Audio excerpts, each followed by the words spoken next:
경제 현안을 보다 쉽게 풀어보는 경제 읽기 시간입니다. 오늘도 다양한 경제 이슈들 김광석 한양대 겸임 교수와 살펴보겠습니다. 어서 오세요. 네, 안녕하세요. 안녕하세요. 자, 토지거래 허가구역 확대되는 것 어제 정부가 발표했잖아요. 네. 참 기사도 많이 나오고 전문가들의 견해도 많습니다. 어떤 생각 좀 하고 계십니까?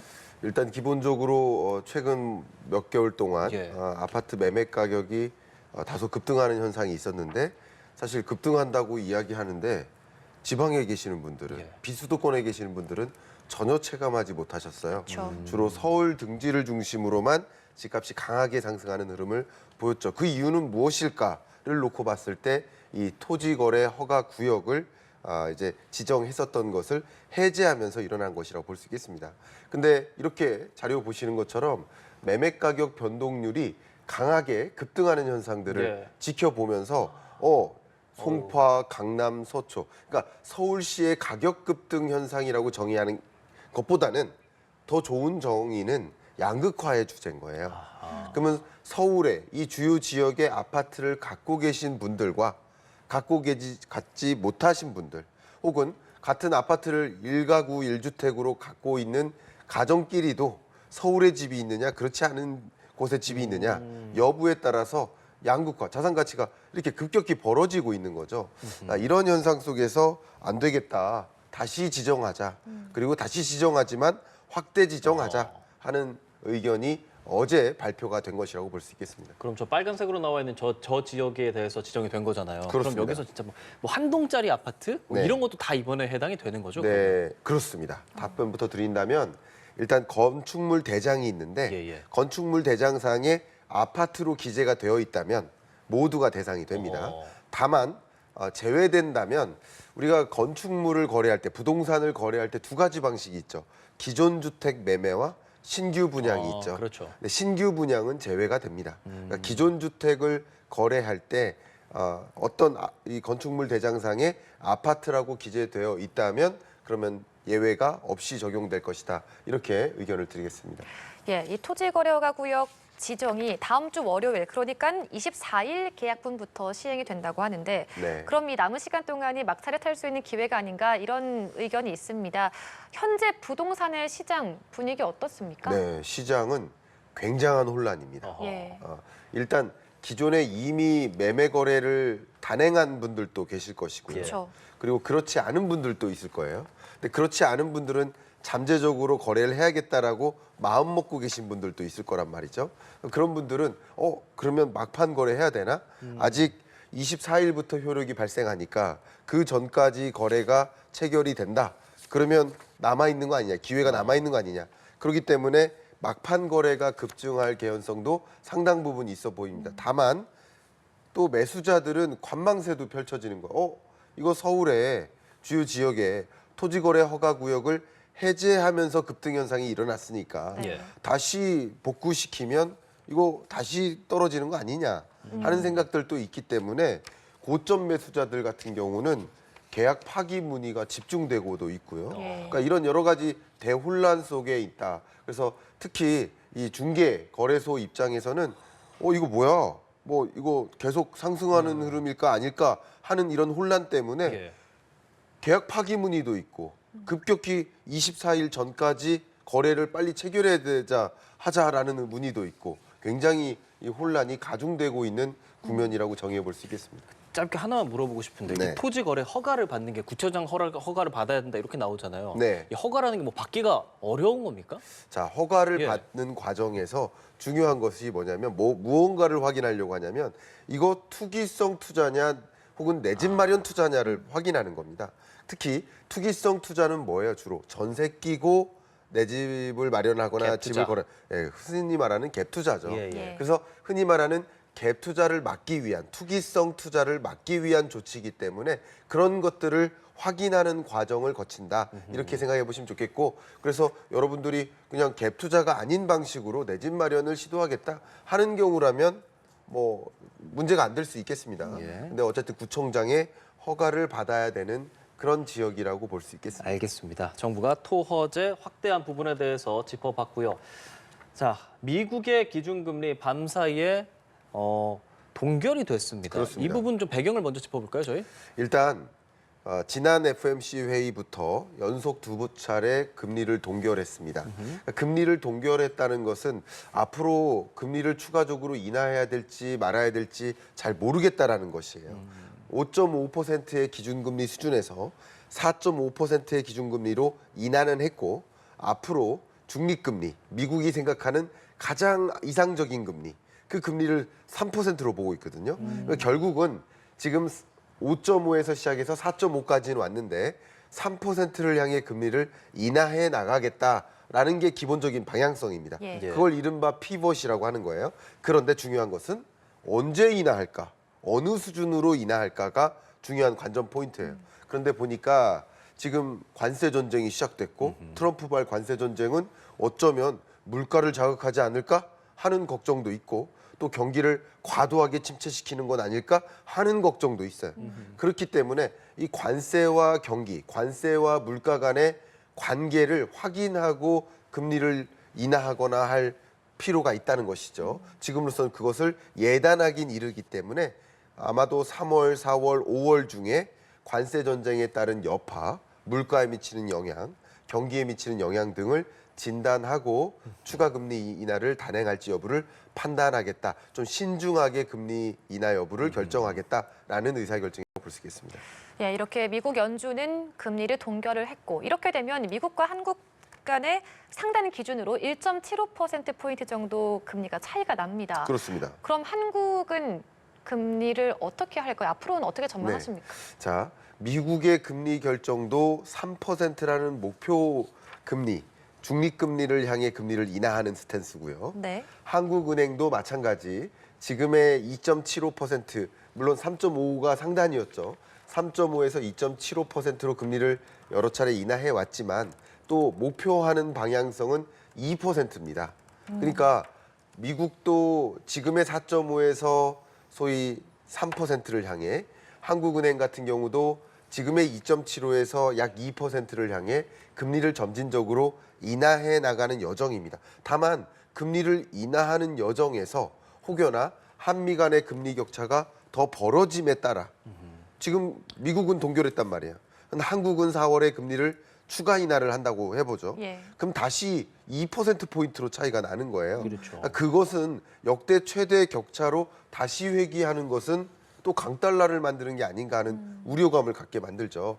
그렇기 때문에 금리 인하가 환경이 조성됐을지라도 추가 금리 인하를 단행하기가 조심스러운 상황이다. 이렇게 신경을 전혀 쓰이지 않아도 되는 부분은 아니다. 그래서 한국 경제 사정이 너무나 안 좋습니다. 그죠? 예. 실물 경제가 어려운데 그러면 금리 인하를 통해서 경기 부양해야 되지 않나 하는 생각들을 많이 갖고 계실 텐데 그럼에도 불구하고 한미 간의 금리 격차를 고려하지 않을 수 없기 때문에 또 신중하게 4월에 금리 동결 가능성이 좀 더 높아졌다 이렇게 평가할 수 있겠습니다.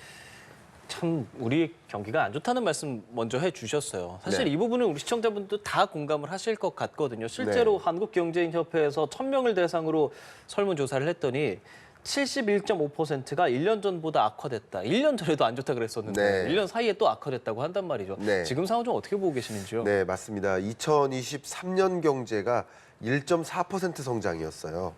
1.4% 성장이 예. 우리나라가 근현대사에서 4번의 경제 위기를 우리 만났거든요. 예. 우리 앉아 계신 두 앵커님들도 4번의 경제 위기를 만났는데 그 4번의 경제 위기를 제외해 놓고 보면 23년 성장률 1.4%가 가장 낮은 성장률입니다. 그렇군요. 그러니까 저성장인 거예요. 그리고 24년, 25년 올해도 1.5% 그것에 준하는 성장률이니까 그러네요. 그러니까 저성장이 지금 고착화되어 있는 국면입니다. 그러니까 2년 전에도 정말 작년보다 더 어려워졌습니다라고 답변하셨는데 또 그 다음 해에 또 전년보다 더 어려워졌습니다. 또 이번 해에도 또 전년보다 어려워졌습니다. 계속 많은 국민들이 많은 가게가 예. 작년보다도 작년에도 어려웠는데 작년보다 더 어려워졌다라고 표현하고 계시고 그런 것은 아마도 소득 수준은 크게 늘지 않는데 물가는 너무 높은 수준이고 뭐 그리고 금리도 여전히 높아서 이자 상환하기 너무 힘들고 이런 상황이라고 평가할 수 있지 않을까 생각합니다. 이런 것들을 조사할 때 좀 직접적으로 와닿는 것들은 뭐 먹는 거나 네. 입는 것, 뭐 이런 것들을 대상으로 조사하게 됩니까? 네, 일단 가계의 경제 상황을 예. 설문하는 방식이니까 이 응답자들에게 물어보는 겁니다. 어떤 부분이 가장 고통스러웠느냐. 예, 예. 가장 고통스럽게 꼽고 있는 것이 자료 보시는 것처럼 물가 상승입니다. 그렇네요. 그러니까 말씀드렸던 것처럼 실질 소득은 그대로인데 나의 소득은 늘어난 적이 없어요. 월급은 안 오르는데. 월급 똑같아요. 근데 물가만 오르니까 네. 어떻게 내 소득 가지고 이 삶을 유지할 수 있느냐. 그러면 이 물가 상승이 어떻습니까? 굉장히 부담스럽죠. 부담스러우니까 어떤 의사결정을 내려요? 아껴 써요. 소비 지출을 못 해요. 그러니까 소비 지출이 안 되니까 어떻게 하죠? 기업들이 신규 투자를 못 해요. 이 악순환 속에 놓여져 있는 것이죠. 그게 작년보다 더 어렵고 또 작년보다 더 어렵다라고 말씀하시는 부분이 충분히 공감이 될 만한 사안이라고 생각합니다. 예, 1년 전에도 힘들었고 지금도 힘들고 또 1년 후에 이 가계 전망 상황을 물었는데 악화할 것이다라는 이 대답이 60%가 넘었다고 합니다. 그러니까 국민의 절반 이상이 더 힘들어질 것이다라고 생각을 하는 건데 이런 부분에 대해서 어떤 방안들이 좀 필요하지 않을까요? 예, 악순환의 고리를 끊어야 됩니다. 네. 일단 기본적으로 중요한 것은 소득입니다. 물가가 사실 상승한다 하더라도 예. 물가 상승 속도만큼 소득이 늘어주면 그게 큰 부담이 아닐 수 있거든요. 그럼 어떻게 소득을 안정시킬까? 일자리입니다, 일자리. 예. 그래서 정부는 적극적으로 민간 기업들의 일자리가 양산될 수 있도록 적극적으로 더 노력을 해야 될 필요가 있겠고요. 그게 첫 번째고요. 그리고 특히 일을 부여받을 수 없는 이런 계층들이 창업을 시도하는데 창업을 시도했다가 또 폐업으로 연결되는 과정들이 굉장히 많아요. 올해 100만 폐업이 예상이 됩니다, 현재. 그러니까 100만 폐업 후에 재기에 성공을 해야 되죠. 그러니까 이렇게 해야만 악순환의 고리를 끊을 수 있기 때문에 일자리 그리고 재기, 창업 후 폐업한 창업자들이 또 재기할 수 있는 생태계, 안전판 이런 것들을 고루 갖출 노력들도 필요하지 않을까 생각합니다. 자, 우리나라의 국가 총 부채도 좋지 않습니다. 지금 6,200조 원을 넘었습니다. 6,200조 뭐 와닿지도 않습니다. 이 네. 국가 총 부채라는 게 어떤 건지 먼저 저희 설명해 주실까요? 일단 우리나라의 부채에는 예. 3대 경제 주체들이 있어요. 3대 경제 주체를 써 넣어라. 여러분 초등학교 시험 문제에 주관식 시험 문제 자주 나왔던 겁니다. 많이들 맞추시는 문제인데 성인이 돼서 자주 잃어버리죠. 근데 정확히 말씀드리면 가계, 가계? 기업, 정부입니다. 예, 예. 가계, 기업, 정부가 3대 경제 주체예요. 그럼 가계, 기업, 정부는 각자 부채를 짊어지겠죠. 그래서 정부가 짊어지는 부채, 정부 부채. 기업이 짊어지는 부채, 기업 부채. 또 가계가 짊어지는 부채, 가계 부채. 이 3대 부채들을 총합하면 국가 총부채 규모가 되겠죠. 예. 바로 국가 총부채 규모가 뭐 줄어드는 일이 없이 계속 늘어나기만 하고 있다라는 자료가 발표된 것입니다. 그런데 지금 전반적인 비중을 봤을 때는 정부의 부채가 비중이 제일 낮거든요. 근데 네. 최근 증가율을 봤을 때는 정부가 조금 자막으로도 조금 전에 보여드렸지만 네. 다른 것들은 2%대인데 불구하고 정부 부채는 11.8% 급증했습니다. 어떻게 그렇습니다. 해석해야 됩니까? 예, 그러니까 계속 반복되는 일이 뭐냐면요. 예. 2년 전에도 한국 경제 성장률 괜찮을 거야라고 전망해요. 예를 들어 2.5% 성장할 거야라고 전망해요. 그러면 2.5% 성장한다는 얘기는 기업들이 가계가 경제 활동을 그래도 괜찮게 할 거야라고 생각하니까 예. 그만큼 그에 상응하는 세수가 있을 거야라고 생각하겠죠. 근데 2.5%가 아니라 1.4% 성장해요. 그러면 생각했던 세수가 거치지 않죠.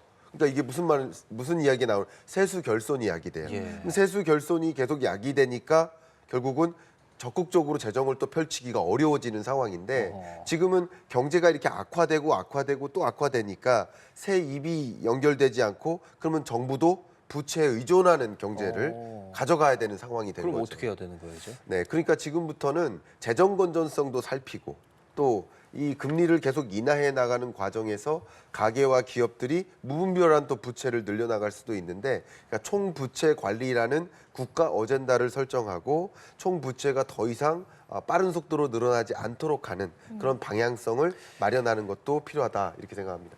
예, 다만 국내 총 생산 GDP라고 하죠. GDP 대비 총 부채 비율은 또 하락하고 있는 추세라고 합니다. 이 부분은 어떤 의미로 봐야 될까요? 네, 그 부분 제가 설명드리겠습니다. 예. 그러니까 우리가 부채 규모가 크다.